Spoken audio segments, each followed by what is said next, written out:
at Cantwell's house, and this is December 17th, 1991.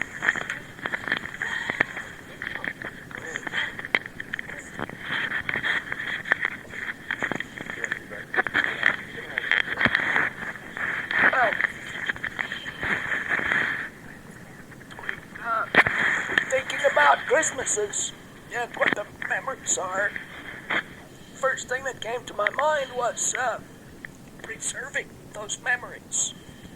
And I'm not much for high-tech gadgets, but if you don't have a camcorder or some way to visually preserve Christmas memories, it would be nice if your family could get one.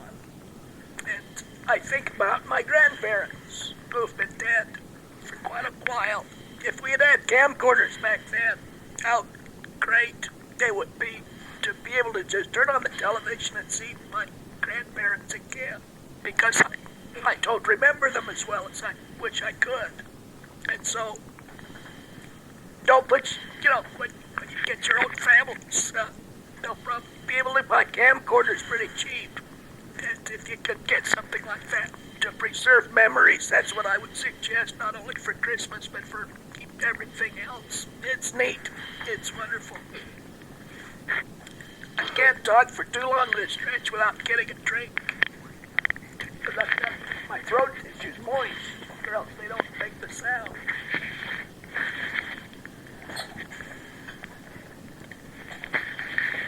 I thought about what's the most memorable Christmas I've had. I've had many.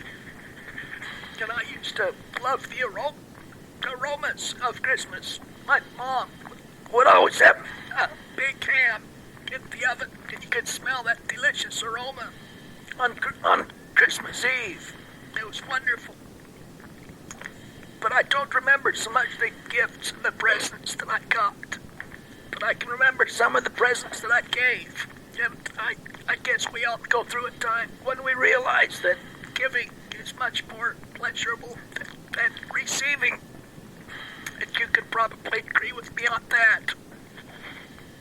I think the one Christmas that I can remember, recent memory, is the one that I spent while I was in the hospital. I spent about 6 months in the hospital with a steel cage bolted into my skull in 4 places, staring at the ceiling. And I didn't get to see much family. But on Christmas, my family and Karen's family got together in Bountiful at Karen's parents' place. And it was quite a procedure. They had to build ramps to get my chair up into the house, so it took a lot of effort. And we had a wonderful respiratory therapist volunteer to spend his Christmas day driving us from the rehab to Bountiful and back again. But I remember when they opened the door and wheeled me out, I looked up and I saw the sky. I saw the sky for the first time in a long time. And then we went in the house and had a great party. And it was great to see the families in a home setting. Christmas was in a home setting instead of that sterile hospital, which is where I was used to seeing my visitors for half a year. But when the party was over, they brought me back out. And I looked up and I saw the stars. And I saw the moon for, it had been a long time since I'd seen the night sky. And so I was so appreciative of that. But that's what I think of for Christmas. I think it's great that Karen and I can have our family here because we came so close to not having one Christmases. The police came to the house and told Karen that her husband was dead. And so I guess after having an experience like that, and then getting your husband back, I think any kind of Christmas is a wonderful Christmas when you get a second chance to be with a family member that you love. And I'm grateful to be here and to have my family around me for another Christmas. I really love my family, and I love being with them, even if there were no presents under the tree. And if it was just us, that's fine with me. I've got to rest my voice. Jenny, do you want to show them your favorite tradition?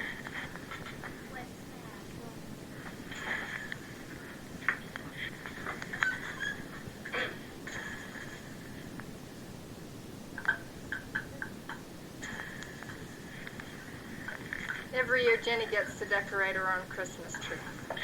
And she puts on it all the ornaments that her great-grandmother and her grandmother have made and given her, and some other special ones that people have given her.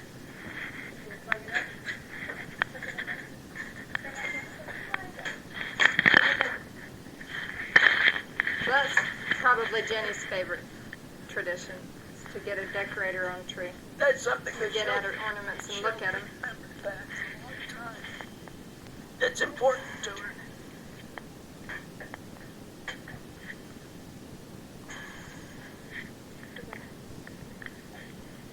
Do you want to show them some of the ornaments?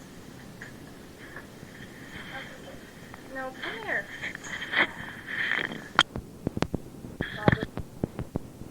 Have her use a Christmas Eve.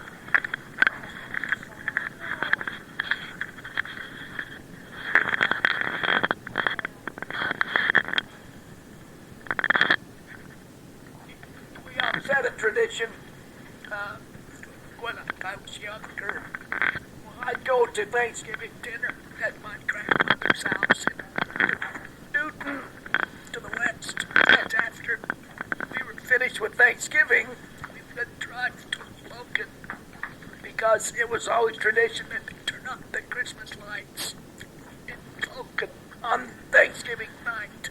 And so we'd always go see those lights. And this was before there was a cash fountain.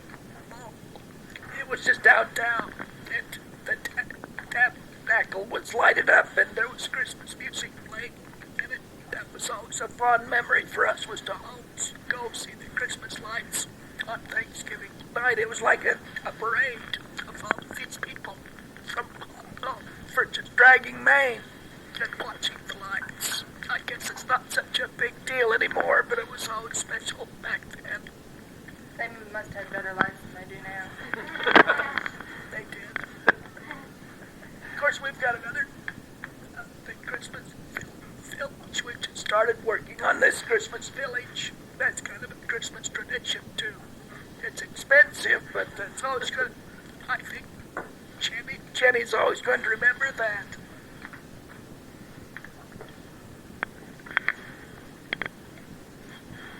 Anything else? I can't think of any other. I'm sure that there are lots of Christmas memories, but as soon as you go out the door, I'll probably think of 7,000 or 8,000. But those are the ones that stand out in my mind.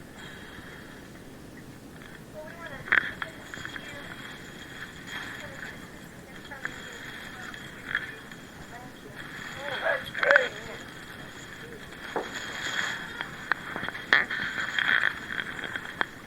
I think my father's favorite Christmas tradition was playing pranks.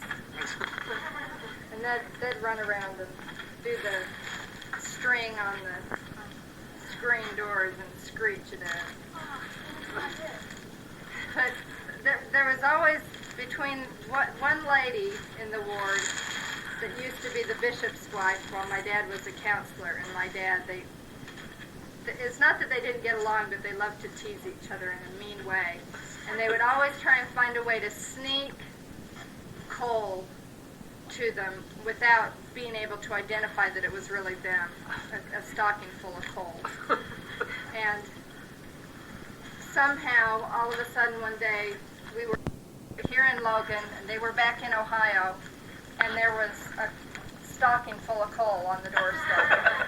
And my dad knew who it was, but he had no way to figure out how in the world it got here. And it wasn't until 10, 12 years later that he found out how they finally managed that there had been a connection with somebody that they knew in Logan, and had the friend deposit a stocking full of coal on our doorstep. That was always their favorite thing to do.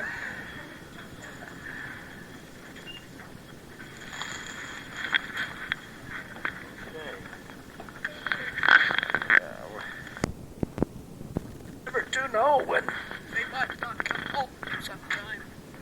You might not have them for next Christmas. So if you're putting things off, don't put anything off. Show as much love as you can to all of your loved ones, in case you get separated for a while. That's it. Thanks for coming. It's nice to have you come. I wish we could, instead of all these people filling up the living room. That's great.